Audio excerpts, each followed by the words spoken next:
November 7th, 2006, approximately 4:30 p.m., multiple witnesses at the Chicago O'Hare International Airport observe a strange hovering craft. The government refuses to investigate, and a prominent airline forces employees into silence. What really happened on that cloudy day? Was it merely an honorary cloud? Swamp gas in the sky? Aliens? Come along for this week's episode as we discuss the Chicago O'Hare UFO encounter. It's the Alien Conspiracy Podcast. We are your hosts, Agent ETA and Agent Anderson. Come along as we examine UFO sightings, conspiracies, and all things strange. Follow the show on Twitter at AlienConPod. All right, this week's episode is the Chicago O'Hare UFO encounter. But first, it's time for strange events, bizarre facts, the unbelievable revealed. This is the mind boggle of the week. French town outlaws UFOs? Châteauneuf-du-Pape, 1954. Marius de Wilde witnessed a cigar-shaped craft and two aliens near his garden. As he approached, they zapped him with a green beam of light, paralyzing him. By the time he recovered, the visitors were departing. Many other reports of a cigar-shaped craft reached authorities. There was a full-blown panic over the strange sightings.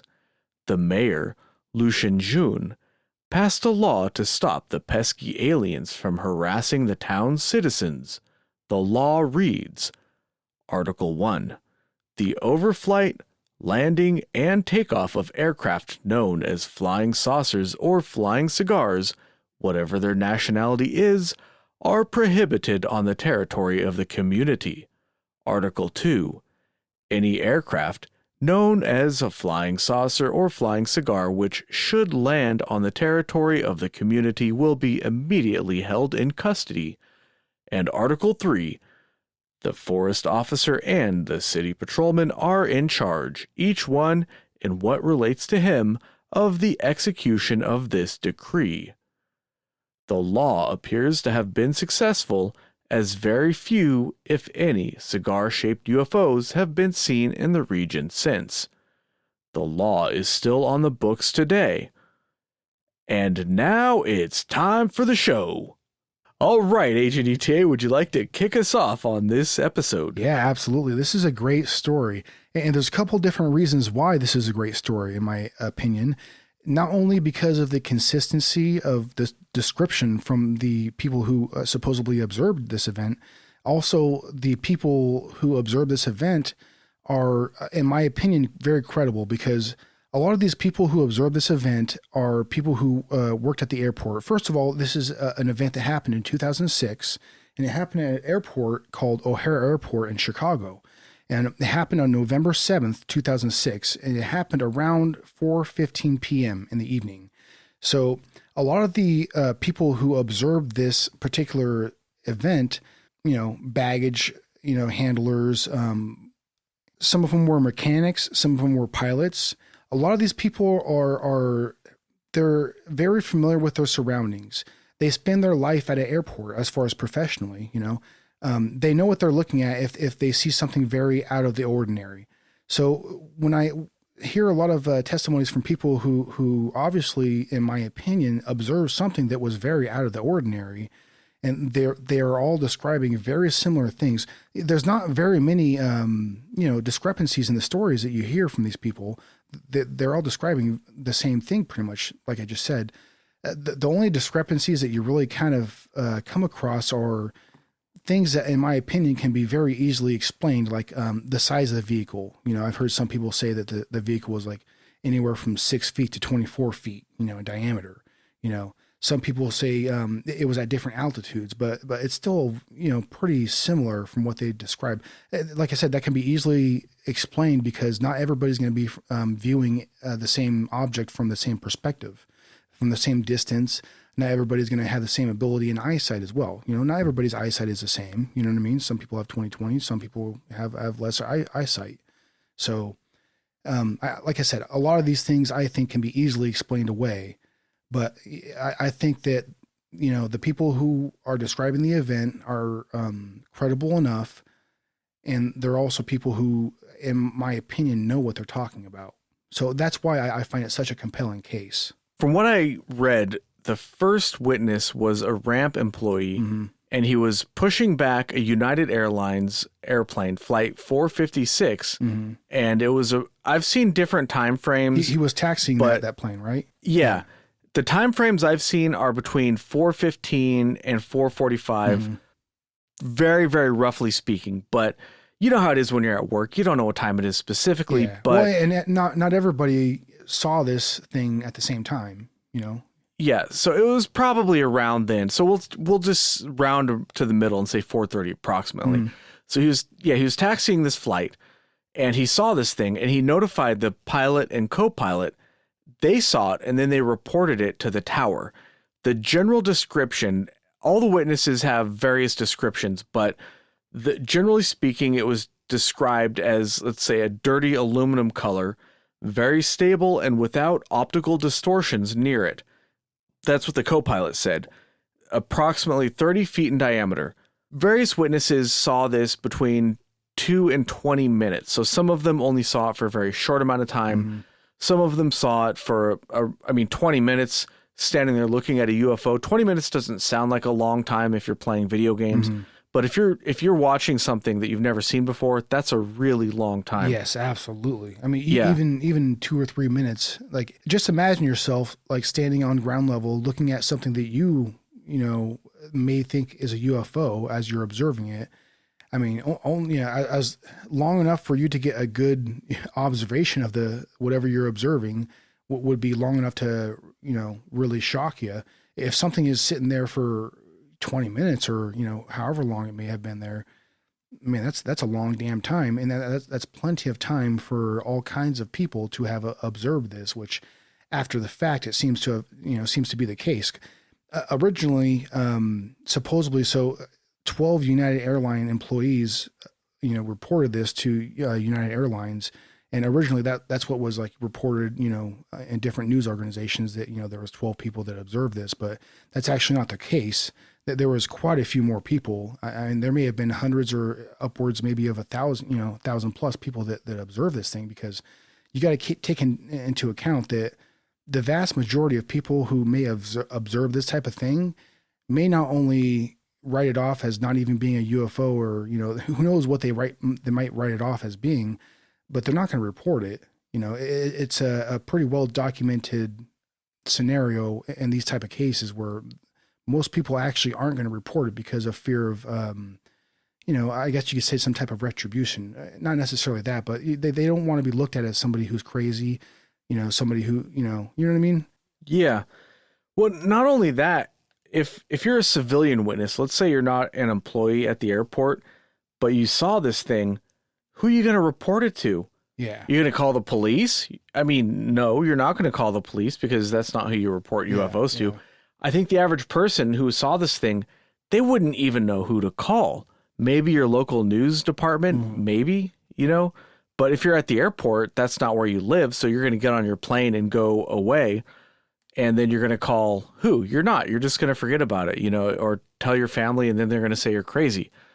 Besides the 12 employees for United Airlines who saw it, there were also, like Agent ETA mentioned, there were also many witnesses in the surrounding area who did see this and who did report it. Yeah.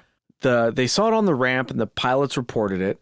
And then 2 mechanics working in a hangar, they overheard some radio chatter and they went outside to look for the object. They saw it and they said it was 100 to 200 feet below the cloud cover. Now, the cloud cover was about 1,900 feet. We know this for a fact because we have the weather data from this time. So they said it was gray, oval, and it wasn't like any blimp or other aircraft that they were familiar with.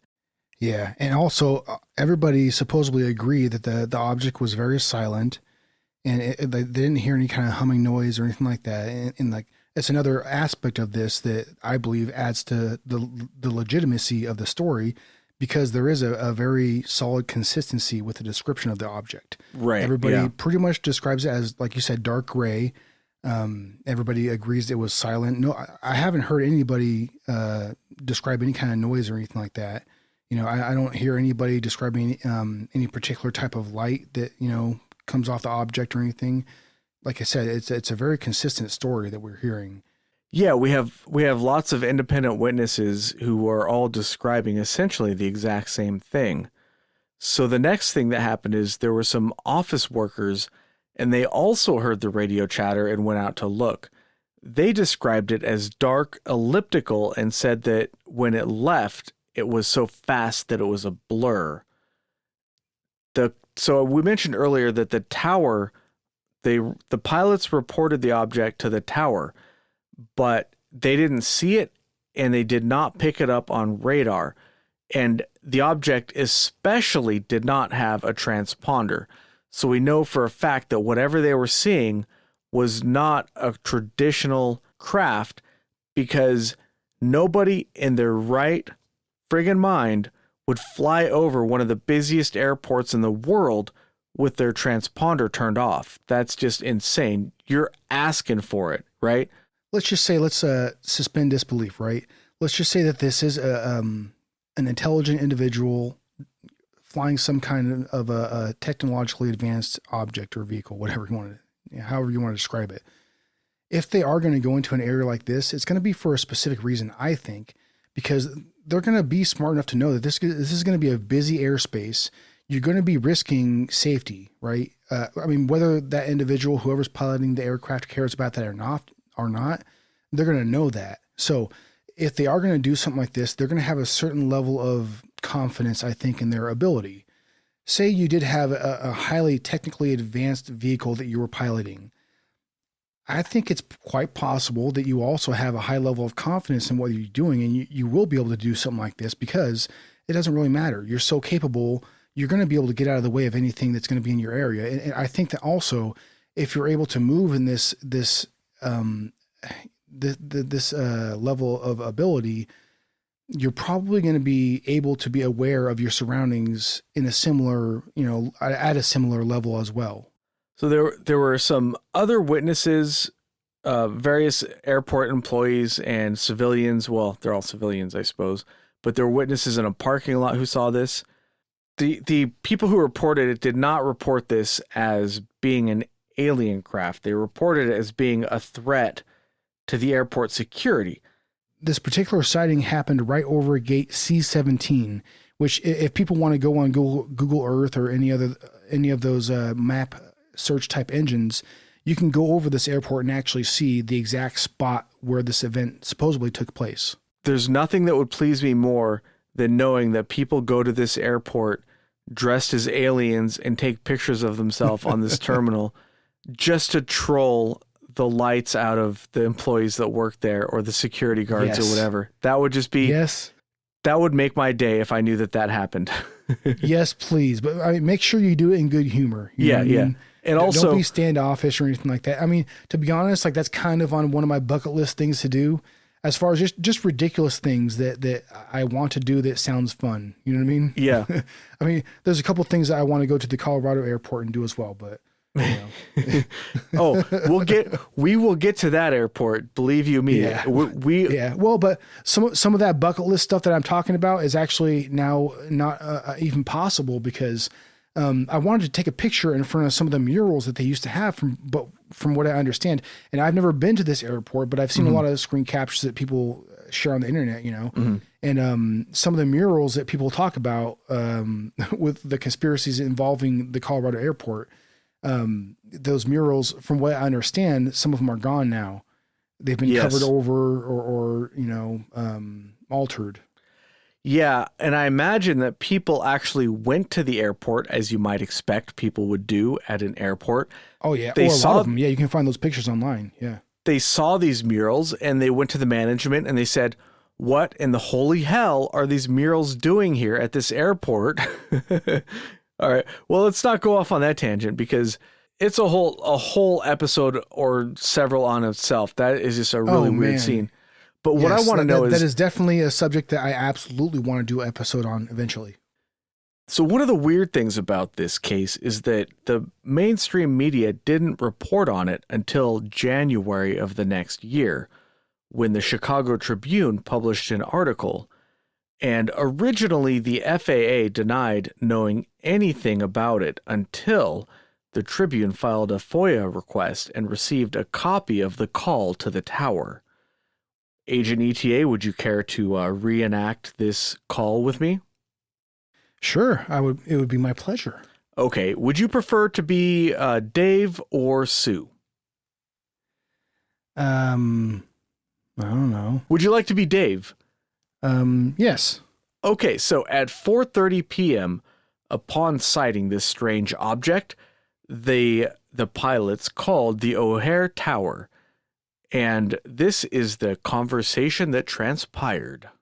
All right, so Dave is in the O'Hare Tower, so we'll start the conversation now. Tower, this is Dave. Hey, Dave, this is Sue in the United Tower. Hey, Sue. Hey, did you see a flying disc out by C-17? Oh, it starts Sue. You're seeing this flying discs? Well, that's what a pilot in the ramp area at C-17 told us. They saw some flying disc above them. Come on, Sue. You didn't see it? Hey, you guys been celebrating the holidays or anything like that? I haven't seen anything, Sue, and if I did, I wouldn't admit to it. So for me, that last line is very, very interesting. So here you have somebody working in the control tower, and I'm sure everybody out there is familiar with this, but in case you're not, what those people do is they work really hard to make sure these planes don't crash into each other. And believe it or not, this is way harder than it sounds. And if you don't believe me, go check out some documentaries on the topic. Yes, and it's an extremely stressful job. As a matter of fact, if I'm remembering correctly, I think it has like one of the top 2 or 3 highest suicide rates of any career in this nation. Yeah, it's incredibly stressful. So anybody listening to this episode, whatever you do in your job, imagine that every second of every day of that job, you're responsible for not killing people. If you make one mistake, people are dead. That's what these people do. So imagine these people say, well, I didn't see anything, but if I did, I wouldn't even tell you about it. That just blows my mind. Some of them, it shows that they're definitely starting from a certain perspective. That's for sure. Yeah, it's kind of strange. And they're not willing at all. A lot of these people are not willing to accept these type of scenarios willy-nilly. You know what I mean? It's not like they're going to just like be open to any kind of conspiracy theory or UFO topic. You know what I mean? So I think that also says a lot towards some of these people giving the descriptions of the event that they did, because these aren't people who are typically open to conspiracy theories. You know what I mean? Right. Working at an airport, if you called the tower and you falsely reported something as a gag or something, they would end you. You do not do that. You don't mess with the tower. All right. You don't call the tower. They're busy trying to keep people alive. They have to stay on a schedule. Do you know how many airplanes fly out of this airport every hour? If you mess that up... It's a very busy airport, yeah. Yeah. So if you're calling the tower as a gag to make a joke, then your career is over and you will probably see jail time. That is not something that anybody in the right mind is going to do. That's very interesting to me that the tower, their attitude appears to be, hey, are you guys having us on? Is this a gag? Are you you're pulling my leg here? Because you don't pull anybody's leg in this kind of a situation. Imagine if you're in an airplane, you're saying, hey, tower, I'm about to crash into something. Ha ha ha. Just kidding. I wasn't. Nobody ever does that because that's ridiculous. That does not happen. All right, let's get to the second call to the tower that I was able to find that was apparently revealed from this FOIA request. Happened at 4:47 p.m., so about 15 minutes after the first call. All right, this time I don't think anybody has to be a boy named Sue, so we can just choose. Would you? I guess I'll be the United Controller because that I was the United Controller last time. So let's just go with it. All right, so here we go. 4:47 p.m. United Controller. There was a disc out there flying around. There was a what? A disc. A disc? Yeah. Okay, I'm sorry. What can I do for you? I'm sorry. I told Dave there was a disc flying outside above Charlie 17, and he thought I was pretty much high, but I'm not high and I'm not drinking. Yeah. So someone got a picture of it. So if you guys see it out there, a disc? Like a frisbee? like a UFO type thing. Yeah, okay. He got a picture of it. How high above Charlie 17? Well, it was above our tower, so, and that's where the transcript ends, unfortunately. The most interesting thing about this second transcript is that they mention that somebody got a photograph of the UFO, but this photograph has never surfaced, which is kind of strange because in cases like this, usually there's a lot of media coverage, and if somebody had a photo of it, that would definitely end up on the 6 o'clock news. But this photo that they mentioned in this transcript has never surfaced. There's no reason to believe that the person would say this if the photo didn't exist, but it's never come to light. And we have to ask ourselves, where did this photograph go to? There's actually several witness reports that say that this person went and got their camera and took a picture, but zero of those pictures have actually surfaced, except there's one photograph that came to light on the above top secret forums.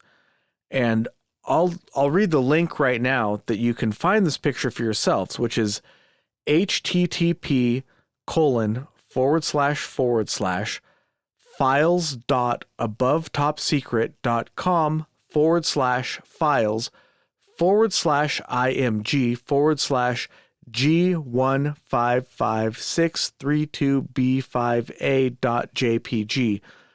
Why don't they simplify this crap? I'll put that link in the description if I remember, which I probably won't, so don't count on it. But so there's a couple problems with this picture. There's doubt as to whether or not it's a genuine photograph. Some people think that somebody took this photograph off of the internet and then just kind of pasted a UFO into the photo. Other people say that this photo was taken from a vantage point that many, many people take photographs from. So if you go online, you can find many thousands of photos taken from this vantage point. It's a very, very common place to take a photo from. Witnesses saw this photo and have said that the object in the photo looks like what they saw that day. But on the other hand, even like the most hardened enthusiasts of UFOs, they want to believe, but they look at the photo and they doubt its authenticity. So maybe don't really take it as actually real, just kind of take it as something that probably looks like what those people saw that day, because that's what some of the witnesses said. There was a Discovery Channel show, Unexplained Files, and they actually had photos on that show that are provably fake. Somebody actually proved that those were faked photos. They found the actual original photos, which had been flipped. So you can flip a photo to where the left is right, right is left. So they flipped it, and then they added the UFO onto those photos. Those are fake. That's one example. There's a lot of fake photos of this incident that you can find, which is kind of unfortunate, but I guess it's to be expected in the modern UFO era, if you consider 2006 to be modern, which maybe is a stretch at this point. I don't know. This is not a really controversial case because there's really nothing to dispute. The independent witnesses all report basically the same thing. The skeptics, okay, so I'm not making this up. This is real. It sounds like I'm making this up, but I'm not. The skeptics say that the witnesses saw, can you guess, Agent ETA? If you had to guess, what would you say the witnesses saw? Well, if I could take one term that I've heard described often, would it be weather phenomenon? Yeah, that's what the FAA the official FAA explanation was weather phenomenon. They said something to the effect that, there was lights from the airport shining up onto the clouds and people saw clouds, and I guess they reported it to the tower because that's what you do when you're a mechanic or somebody working on the line or the ramp. You call the tower and say, somebody oh my God, there's clouds up there. Oh my God. Yeah. Somebody who's been working at the airport for years, whether it be a couple of years or a decade plus, which is there's a different span of careers that, from people that have given testimony. The one thing that is kind of a little misleading about this whole scenario is the majority of the testimony that you're going to find is anonymous. And I mean, to me, it makes sense after the level of information that I have, according, relating to UFO scenarios. Most people, there's a lot of people that observe this type of thing that just plain don't want to give their story because they're worried about retribution. They're worried about people, marking them as a crazy. You know what I mean? Like they don't want to be seen as somebody who is crazy or schizophrenic or, you know what I mean? Because there has been people who have reported UFO incidents, whether it be a sighting or abduction, what have you, that after the fact have been labeled as crazy. And some of the people really haven't taken well to these accusations, and it has, ruined their life in some ways. And some people, it has truly affected their well-being mentally and physically, you know what I mean? Because of the way that they reacted to the situation. And we've covered this topic before. I guess, it depends on the individual, but I could definitely see the reluctance in some people when it comes to describing any situation like this. You know what I mean? Like they may have observed it, but they may not want to talk about it because they just don't want to be seen in that light. You know what I mean? They don't want to be looked at as crazy or... Good guess. But actually, the skeptics, or pseudo-skeptics as I call them, they say that Venus is to blame for this entire sighting. I mean, it's always Venus, so you should have just said Venus because that's what they always say. That is also one of the third or second common explanations. Yeah. Say, I saw a flying craft land in my field. It looked kind of like a helicopter, and then it flew back off, and it took one of my cows with it. I think it was a helicopter. No. You saw the planet Venus. Don't worry about it. That's all you saw. All right, then. I believe that. Sure, why not? It's always... I can't... I almost don't even want to mention it at this point, but I guess why not? The skeptics say it was Venus. There's just a couple final, I guess, miscellaneous things that we can talk about on this topic. One of them being that the witnesses were threatened with losing their jobs or they were suppressed, and there was a very obvious cover-up from the start. For example, we mentioned the FAA denied that they had, we don't know anything about this until they got a FOIA request, and then they released documents that, we were just kidding. We actually did have something about this. So and even at first, when they first put out their first explanation of the event, they actually hired a doctor. His name was Mark Hammergren. He was an actual astronomer, and he went through a detailed explanation of how the weather at that time had set up a perfect hole punch cloud scenario, as he's quoted to have said. Now, me being the naive individual I am when it comes to weather phenomenon, I am aware of some different weather phenomenon, But I mean, if you've ever seen any kind of like video of a propeller driven aircraft or even a jet driven aircraft that punches through any clouds, it's not like I've seen all the video out there, but everything that I've seen does not explain the scenario that I hear explained by the observers of this event. Yeah, I've never seen anything punch through a cloud like that before. So some of the witnesses, they said they saw the object punch through the cloud and they saw blue sky above, as if this thing had tunneled through the clouds. There is actually, I have never seen this in person, but I know this from researching this case.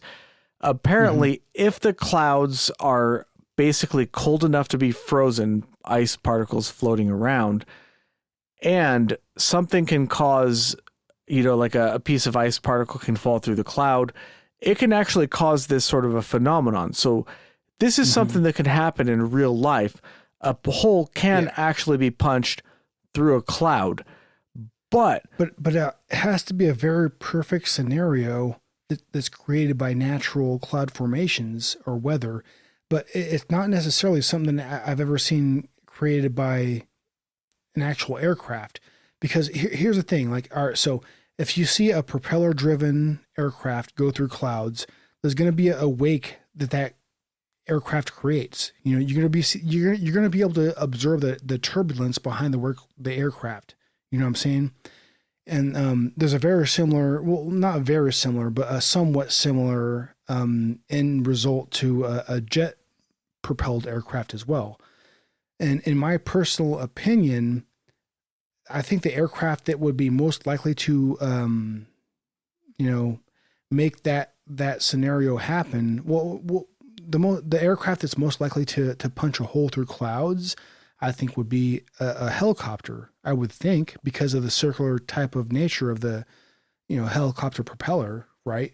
I mean, if a helicopter was descending fast or ascending fast through a cloud bank, then maybe it might be able to, produce a circular void within that cloud. But I don't know. Like I said, maybe I'm very naive to, what's going on there. But I just can't think of a scenario where any aircraft that we use could produce a perfect whole. You know what I mean? You know what I mean? I don't know. It's just from what's described, I can't produce a scenario that would produce that. You know what I mean? yeah, so a helicopter to me seems like it would just kind of swirl around the cloud. It wouldn't punch a hole. It would just move around the cloud that was there, and it would just still look like a cloud if it went straight up from there. But there is apparently there's a property with clouds where if it's basically ice crystals floating around, it's possible for that to happen, but it's very, very rare. So it's possible that if something shot up through that cloud, it could cause something like that, but you still have an object shooting up through the cloud, which is kind of very weird. The witnesses didn't say that they saw a tunnel appear in that cloud out of nowhere. They saw something shoot up through the cloud to create that tunnel. So whatever the atmospheric conditions were, something caused it. It didn't happen by itself. But the interesting thing is, we know that this is a real thing that happens, even though I've never seen it. Probably most people have never seen this. I've never heard anybody talking about this, but it is possible for a hole to be punched up through a cloud. Also, one thing that I really started thinking about when I read this description, what if you had an advanced propulsion device, kind of like the Alcubierre drive, that moves matter instead of the vehicle moving, it moves the matter around the vehicle. So a way of thinking about this is that your vehicle is staying in the same place and it's moving the universe or whatever is around it. Everything else moves and the vehicle stays in the same place. And if that is the kind of vehicle we're talking about, that could cause the vapor in the sky or the cloud to kind of move around the vehicle as it passed through it. From our perspective, we're seeing the vehicle pass through the cloud, but from the vehicle's perspective, the cloud is passing around the vehicle. And I don't know if that makes any sense or not, but long story short, if there was some sort of novel propulsion device that we are not really capable of making ourselves, or that at least the average civilian doesn't know about, maybe the government does, I don't know, then perhaps that could also explain punching a hole through the cloud. But certainly, without any doubt, a conventional aircraft would not be able to shoot straight up through the cloud like that, and would not be able to punch a hole through the cloud. Anything that is commonly known, whether it's a drone or a helicopter or a jet or an F-16 or whatever it is, would not be able to do that. And by the way, you're not going to see an F-16 at Chicago O'Hare Airport, because the military would not overfly an airport under any condition unless they absolutely had to, because it just wouldn't be safe. At the end of the day, my opinion of this case is that there was an observable object that people did notice. And in my opinion, I think that this was a vehicle that it's more likely that our government owned, that was being test piloted and was kind of being experimented with. You know what I mean? They were trying to see what public reaction would be had from this incident. You know what I mean? Yeah. They went to a highly, populated airport, and they were trying to see what the reaction was. That's what I think was the end result of the incident. My opinion on the incident is, so everybody's going to want to ask, so aliens. And my opinion on that is, I don't know, maybe. I think that the witnesses definitely saw something. And if you cross-reference the witness statements that you can find, they saw a physical craft. And this physical craft punched a hole through the cloud layer. But beyond that, we don't have enough information to know what happened for sure. So I think that the witnesses were genuinely reporting something that actually happened, and I think they saw something real. Beyond that, it could have been a government craft. I think that's very plausible. It could have been an alien craft. That's also plausible, but we really just don't know for sure without more information. The government probably has a really, really good picture, because they would know if it was theirs, and they probably would also have a very good idea if it was a foreign powers craft. I mean, if you're Russia or China or whoever, are you going to be flying over O'Hare? I mean, probably not. You're not going to maybe fly over Area 51, but not, who knows? But who knows? What is your intention? Yeah.